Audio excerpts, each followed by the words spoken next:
if you have a turd as an employee, excuse my language, and you polish that turd and you keep polishing and polishing, what do you end up with? And not all agents should be agents. Buckle up. It's the Insurance Dudes Podcast.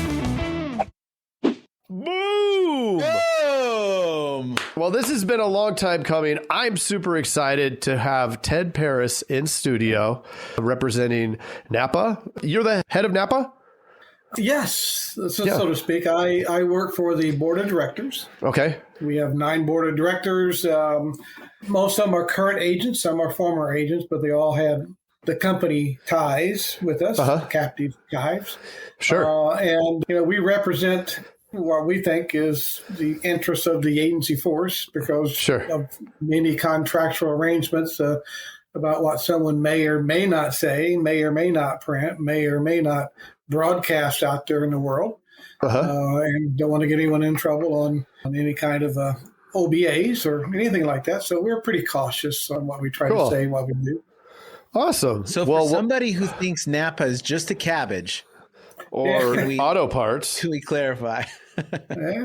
Well, I went on the NAPAA wine train, but it's a little bit different. Yeah. Than NAPAA. And we don't sell auto parts. Nope. And there is another NAPAA website out there that you don't want to go to unless you want a real education. Oh, boy.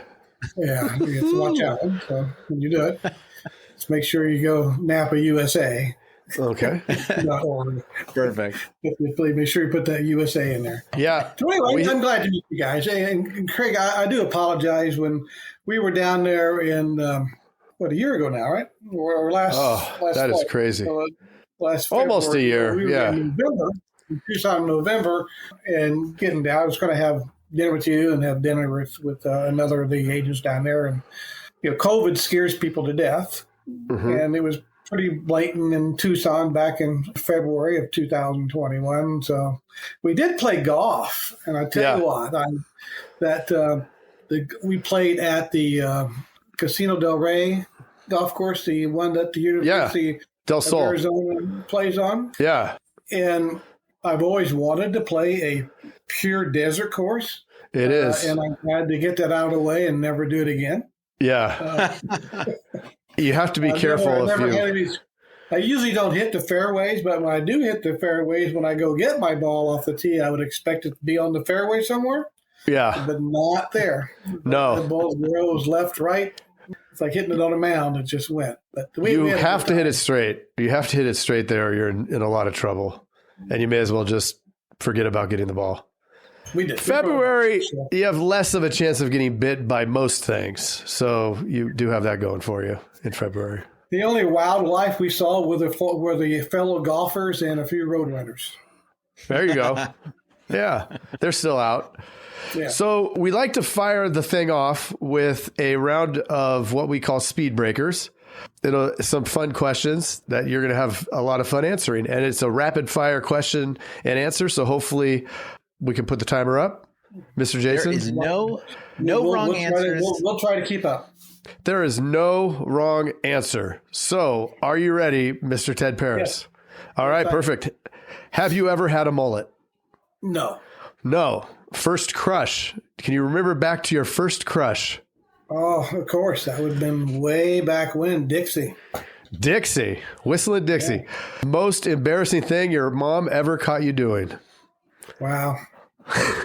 It'd be kind of hard to eliminate a bunch of them. But, no, I have 3 older sisters.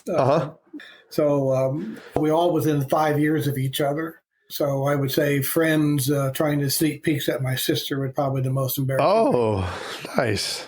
There you go. How about fastest speed ever driven? Probably 110. That's respectable, as long as you're in the triple digits. Favorite cereal? Well, it was Smart Start. Smart Start. And how many kids? How many kids? I have 3 kids. No, I'm sorry. Have you made cry? Have I made cry? Yes. Dozens. I have 9 grandchildren. So between 3 kids and 9 grandchildren, I probably made at least 12. There you go. Count Chocula or Count Dracula? Chocula. Chocula. Like it. Fastest mile? that I ran. We don't put units, so it's whatever you prefer. Oh, fastest mile. When I was in sports, you had to run a 5-minute mile if you wanted to be on the basketball team. So wow. So you did a 5-minute mile. Yeah. Awesome. That is really good. And Del Harris, if you ever know the name of Del Harris, was my high school basketball coach. Wow. Very good. So you do know who Del Harris is. I've heard that name. I can't. Coach the Lakers? Oh, yes. Yes. Del Harris. Oh, yeah. That's pretty cool. Yeah. Favorite flavor? Butterscotch. Butterscotch. And dogs or cats? There's a correct answer on this one. Well, we currently have a cat. Oh, no. I know. I like how you went down on that. At least you understand. We had 2 dogs and 2 cats, and we got them all about the same time. They all lived for 18 years. So we had them. And, whoa. When they all finally passed away, we decided not to have any pets for a while. And then recently, my daughter has a stray cat that had more stray cats, and the wife picked one of those stray cats up. So we now have a 3-month-old kitten that still should be at my daughter's house, not at mine. That's how it works out every time. But it's here. Isn't it funny, the resolve to when a pet dies, you're like, that's it. We're never having a pet again. And then it's like, well, maybe we'll have it. And then it kind of, okay. Well, it's been 4 years, so. Yeah, yeah. Tacos or burritos? Tacos. That's correct. And favorite video game? Pac-Man. Pac-Man. I love it. That's the first Pac-Man. And everybody's favorite question, Trump or Biden? You don't have to answer that if you don't want to. Yeah, you can probably figure it out. Love it. You so, Ted, what was the first concert you ever went to? Oh, probably, I'm trying to think, probably the Supremes. Woo! Nice. At Indiana State University back in the late 60s or 90s, depending which way you look at the numbers. That's awesome. Love it. Well, so why don't you take us back, all the way back to the Supremes, how you got into the insurance business, what attracted you, what your path has been to where you are now? Well, I went to Indiana State University, the school that created Larry Bird back in the days. But I graduated with a business administration degree, and I went to work at F.W. Woolworth and Company back in the late 60s. And at that particular time, the largest food chain was F.W. Woolworth with all their cafeterias and all their luncheonettes. I did their program, got transferred to Woolco, which was the counterpart of Kmart and Walmart and all that kind of stuff. And we got transferred to Chicago. I loved it. Chicago would be great if you were single or married with no kids, but I was married and had 2 kids. And it took 3 kids for my Southern Indiana wife to lug around in Chicago with only 1 car and second floor apartment. So we didn't last in Chicago very long. So I was told that she was going to go visit her mom. And I said, when are you coming back? And she said, you can come visit if you want. So we decided to move back down to Southern Indiana and Southern Illinois. And I started working for another small retail chain. And I did that. I bought my own stores. I actually had 3 stores at one time. And it was fun until Walmart moved into all 3 towns I had a store. They're a little bit of a predator, so yeah, it made it not as much fun. Took away all the profit, so I closed up the stores and was looking for something to do. And all of a sudden, all these different insurance companies start knocking at my door, saying, "Hey, you're young enough and college degree and been in management. Boy, you'd be the perfect person to open an insurance agency." And I turned down New York Life, all these life insurance companies. I figured that I'd eventually run out of people who I knew that had money, and then I'd have to really go to work for a living. Yeah. I talked myself into a job at Farmers Insurance, being a scratch district manager in an area where no one knew about Farmers Insurance Group in Southwest Indiana, and convinced them that they should hire me to do that. They did. The nice thing about doing it is I got put on a salary back in those days for the first 12 months. And then all of a sudden after that, it was commission basis only. So I had to kind of sink and swim real quick or I was going to starve to death. But I did that for 18 years. They changed their program to one that wasn't going to be acceptable for me personally. You just can't pull someone out of their career and promise them the world and then they don't deliver. Most scratch agents at that time, all the agents I put on started scratch. We did put them on a guarantee income, and 32 out of my first 35 agents I put on lasted over 5 years. Wow. Which is really a bell curve that just doesn't happen very often. And then farmers started doing what most companies want to do. They want to start changing the program, say, oh, we're paying too much money doing this. As a district manager, I should just put more people on and not worry about their success rates. But farmers contract was kind of unique. As a district manager, I actually owned a district. I got paid 10% of what the agents earned. But if I put a new agent on and an agent in the last 2 years, I got to pay back half of the salary that farmers paid them. And that was really attractive, an attractive offer. So in 2005, I tell people I have the distinction that I quit the same day that the CEO, Martin D. Feynman, quit at the Farmers, same day, 12/31/04. Decided I was 55. I didn't, and I actually owned the district, so they bought me out and paid me off. And I said, well, let's see what I do. I got bored pretty quick, so there was a small agency with a captive company that the guy wanted to sell, and I went from running a $60 million district at Farmers to running a $600,000 agency at captive company. Went from having 25 agents and 75 staff people reporting to me to having one staff person. Yeah, and I really didn't need her at a $600,000 premium. So type A personality took over, went from 600,000 to 3 million back in the middle 2000s in about 3 years, and was going to coast, and then got upset with the company when they wanted to go from 10 to 8 and they wanted to go to variable comp. So I quit. I sold it, found someone to buy it. 6 months later, they come knocking on my door and say, hey, we have another agency in a bigger town just right next door to you that the guy's being terminated for XYZ. Would you like to buy it? It's on the new ADD program. And when I first got started, I started on the STARS program, which was almost like stealing money from the company. It was a 66-month program where they paid you extra money by writing business. On the new program, that ADD program, at least they gave you had to write so much business to get the free money. Okay. So I came back to them and ran that for 4 years and built it up and sold it again. And I was going to go happily off to retirement.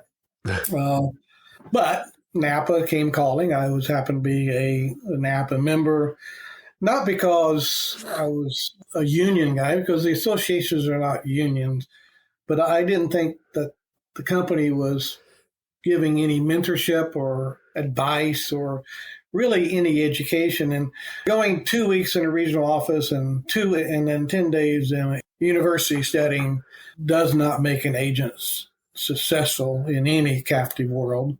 You just don't know what you don't know. And about 6 months later, people were figuring out that they really didn't know anything other than buy more leads, hire more staff, make more sales, which is easy to say. So I agreed to take over as executive director for the people who were retiring. And I've been doing that now for about 4.5 years. I look at it more that my position is a mentor program. We're not anti-company.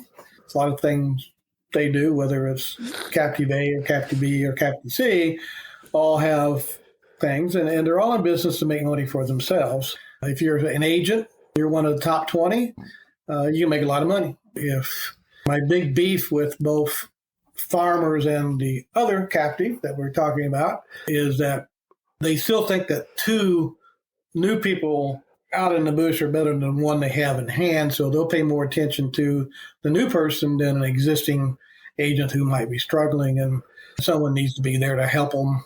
And not all agents should be agents. Not all agents should remain agents, and not all agents should be captive.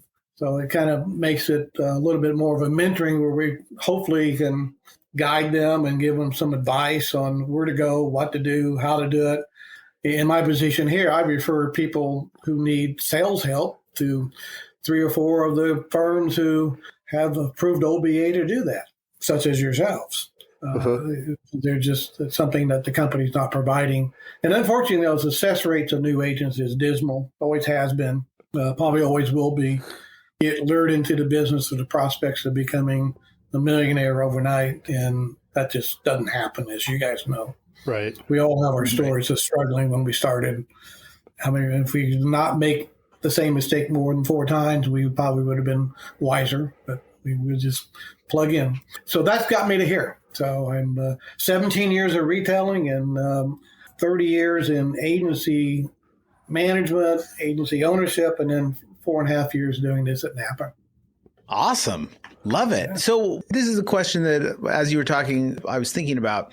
Since you've kind of been on both sides and now mentoring a lot of agents, what's the difference? What's the difference between those who make it and crush it and those who are complaining all the time in all the groups and stuff? I just sent an agent a quote that Calvin Coolidge stated in the 1920s about persistency. The world is full of educated derelicts. Okay. Genius, unrewarded genius is almost a proverb. So the only thing that's important is persistency. Okay. Yeah. And if you're persistent, most agents going back, you're a sales agent. Well, captive companies and at IAs, you're really a small business owner who specializes in selling insurance products. And if you're not a business person first, then you're going to be in trouble. If you have a salesman or a employee mentality, you're in trouble. I mean, you need to pay yourself first, and you need to invest in being on both sides of the fence, being on the management side and knowing what their goals and aspirations are, and being on the agent side and knowing what you have to do to survive is a good teacher. Farmers taught me a lot of lessons, some more expensive than others, but you learn from all of those. So you need to invest in yourself. You need to be persistent. You need to have your 1, 3, and 5 year goals. Most companies do 1, 3, 5, and 10 year goals. I mean, there's this program they have out there now that was not developed overnight. Okay. We're still waiting for stage 4 and stage 5 to come about, and whether or not, depending on progress, how quickly those will transform. So as an agent, persistency is number one, being focused. You guys are both agents. You guys know that if you wake up on Monday morning and you have nothing planned for today, you're technically unemployed.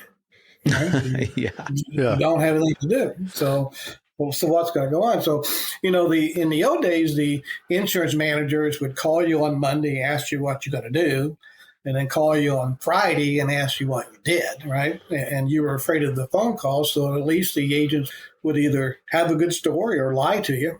Okay, here's what I did.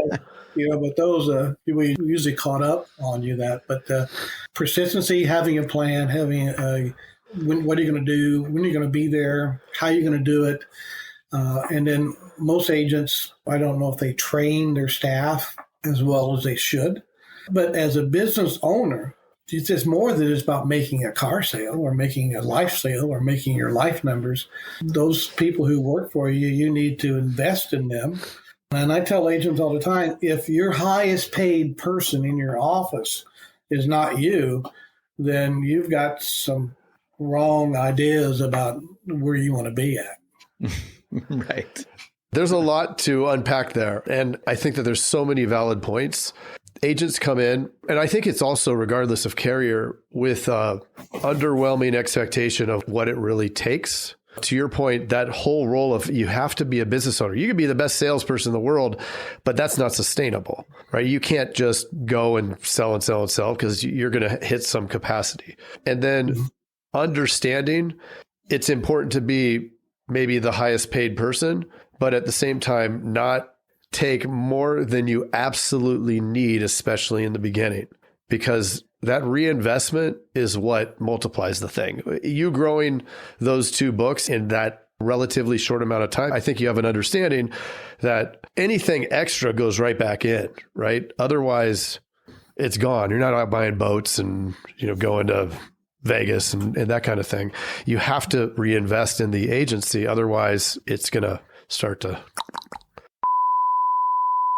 To be continue. Hey, Jason. Yes, Mr. Craig. That was another awesome episode, wasn't it? Mm-hmm. Well, if people want to get a little bit more action and learn how to write 100,000 in premium off of even the worst internet leads, where could they go? They can go to live.teledudes.com. Ooh, that sounds exciting. Are we going to be there? Yes. It's a weekly call that we're doing right now it's live, and it will show you the process. The entire process is super awesome. I love it. Let's do it. Let's do it. Sign up right now, live.teledudes.com. Live.teledudes.com. That's live.teledudes.com. Hey, Craig, there's a new community that we are starting that I cannot wait to tell everybody about. It is our live texting community where you and I are going to answer people's questions and give them free content, right? Are you kidding me? We get to talk to them? Yeah, which is awesome, but they have to opt in. They have to text us at 520-214-2219. That's 520-214-2219. Nice. Craig, are you going to respond to these texts? I'm going to respond to them for sure. Live. I'm into it too.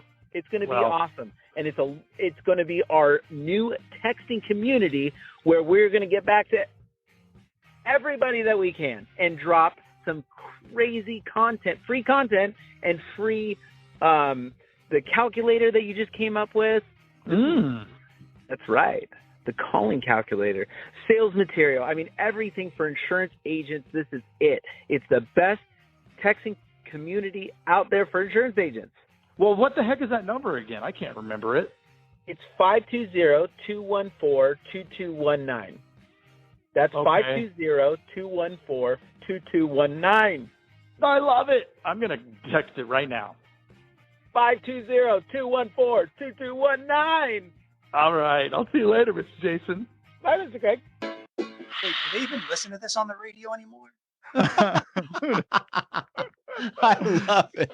I love it. Nice. All right.